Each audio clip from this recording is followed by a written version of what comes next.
Mwanachama wa ACT Wazalendo Shehe Ponda Issa Ponda amesema kuwa chama hicho kitaongoza mapambano ya kulinda kula kwa vitendo, na hii ni kutokana na uzoefu alionao katika siasa. Kanuni yetu ni ile ile ambayo huko nyuma tuliwahi kuipa jina la ngali ngali. Piga kula kisha simama, linda kula. Atakayefuata kukuondoa kulinda kula, mwambie hii ni haki yangu.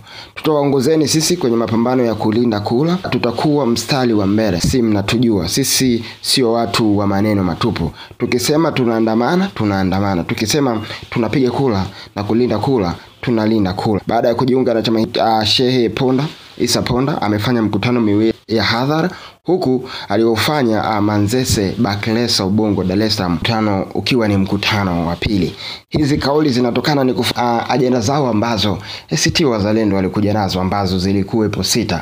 Moja kati ya ajenda ambayo wenyewe waliokuwa wanaitaka au katika zile 6 ilikuwa ni wasimamizi wasibugudhiwe na kitu chochote, wakurugenzi wasiteuliwe na serikali, ambacho wao wanaamini kwamba mkurugenzi yoyote yule ambaye anateuliwa na serikali kwenda kusimamia kwenye uchaguzi anawezekana akawa katika chama tawala, ambacho wanaamini kwamba ubadhirifu wa matokeo unaweza ukatokea. Ndio kile ambacho Chama cha Demokrasia na Maendeleo Chadema wanachokipigania, wanachopiga kelele muda wote, kutaka mabadiliko ya masuala ya uchaguzi kutokana na hizi ambazo zinakuwa zinafanyika. Wenyewe wanachokitaka, mkurugenzi ambaye anatakiwa kwenda kusimamia masuala ya uchaguzi asiwe anateuliwa kutoka sehemu yoyote, au asiwe ni mfanyakazi wa serikali, bali uchaguzi uweze kufanyika, aweze kuwepo msimamizi mkuu wa uchaguzi ambaye anawezekana asiwe anaegamia kwenye aina yoyote ile ya chama ambacho wenyewe wanadhani kwamba akiwepo basi inawezekana kiko kimemweka katika eneo hilo ambalo wenyewe wanaamini.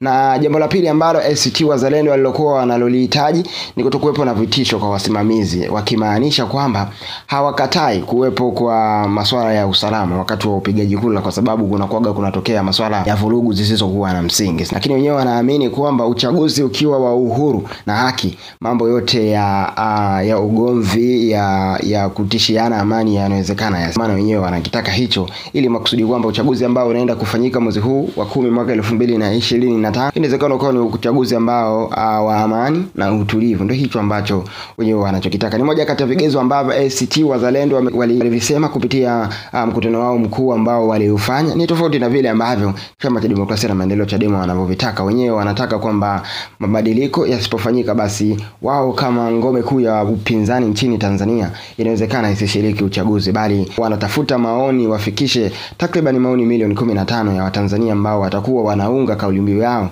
ya no reform no election, imepeleka Umoja wa Mataifa, ili kusudi kwamba uchaguzi ambao unatarajia kufanyika mwezi huu wa Oktoba uweze kusimamishwa. Ndivyo, na ndio hiki ambacho ACT Wazalendo na wenyewe wameendelea kukipigia kelele, wakitaka uchaguzi ambao ni wa uhuru na haki, ili kusudi kwamba pasiwe na ugomvi na chokochoko zozote ambazo zinaweza zikavunja amani ya nchi yetu. Ndivyo. Wewe unaunga mkono asilimia ngapi kutokana na hoja ya ambaye ni moja kati ya wanachama ambaye anajulikana kwa jina la Shehe Ponda Issa Ponda, ambaye yeye akasema kwamba ukipiga kula, linda kula yako.